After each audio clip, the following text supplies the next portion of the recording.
to that point, Ivan, there's a question back here. He's been waiting for a while. Sorry. You know, I feel like there are a lot of people here that are, you know, own or operate, you know, technology companies with a lot of internet IP.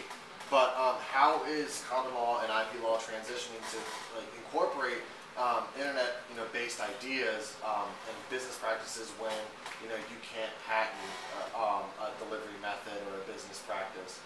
You know, it's like how do they encompass, you know, the mass collaboration efforts online, or, you know, a certain given internet IP or practice that a business has, so that, you know, a big name competitor can't come in and copy them and make a bunch of money without, you know, paying. Well, you're not going to like the answer, but you need to fit into one of the square holes. You need to fit your round peg into one of the square holes, because you need to have either an intellectual property right that you can enforce, or you need a contract. But legally, if you're out there sharing your ideas with others without putting copyright notice on your work, without asserting, without trying for patent, if it's something that should have been patented, you've got risk that someone will infringe, will take from you. And the law, I don't think the law ever will come to where perhaps some of the folks in this room wish it would, because the law is written by lawyers.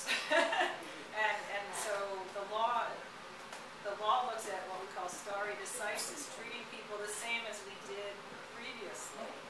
So perhaps a generation from now we'll see a change. But right now we're still following the law as it's evolved for hundreds of years. So we look at any deal that's worth more than $500 needs to be in writing. It's called the statute of frauds. So if you have something that you're working on and it's valued at more than $500, if you don't have some written agreement between yourselves, you're at risk. So to that point, I'm going to segue. I had one question, but you actually reminded me of something else. Okay, patent versus trade secrets. Yes. Dicey. Yeah. And secret formula for Coke, right? Right. Why do a trade secret? Well, the trade secret, because the patent system, Franklin and Jefferson wanted us to teach people how to do it, that's in conflict with our competitive world, where we don't really want to teach our competitors how to do it.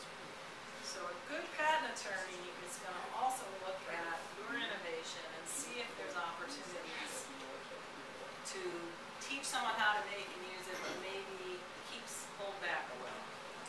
You're not supposed to be doing that, but that's so maybe you got a system where you got to heat the product for so many minutes at a certain temperature. So maybe the patent's going to give a pretty broad range of that temperature.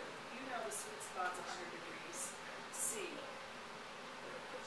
Okay, we're going to give a range between 20 and 250, and kind of hide where the sweet spot is, and not let people know.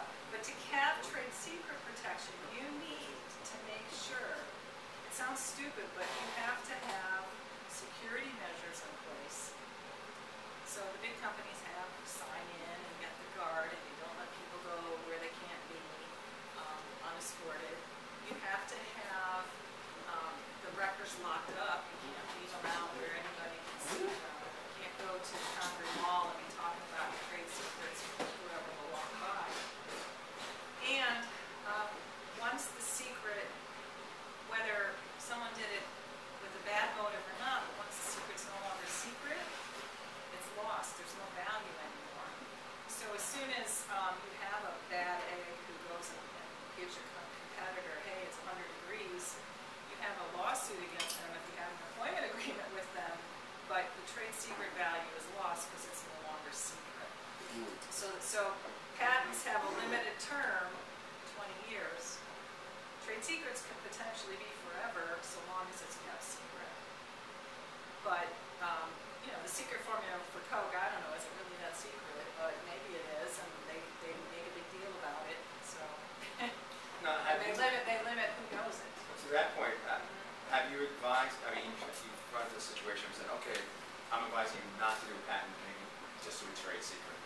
Or, well, yeah, we have when we do a prior art search to evaluate whether we have a good case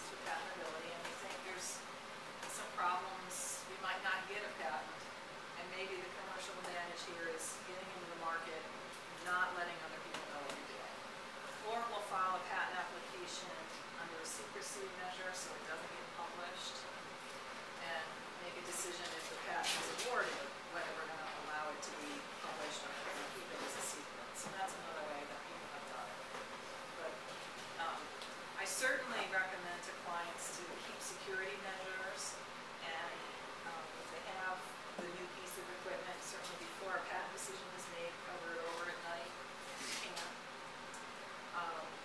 And use good password etiquette to keep things as confidential as you can. Trademark now. Trademark. Okay. All right, now we got patents, we got copyrights, we have trade secrets, trademark. How protective are we of trademarks at this point?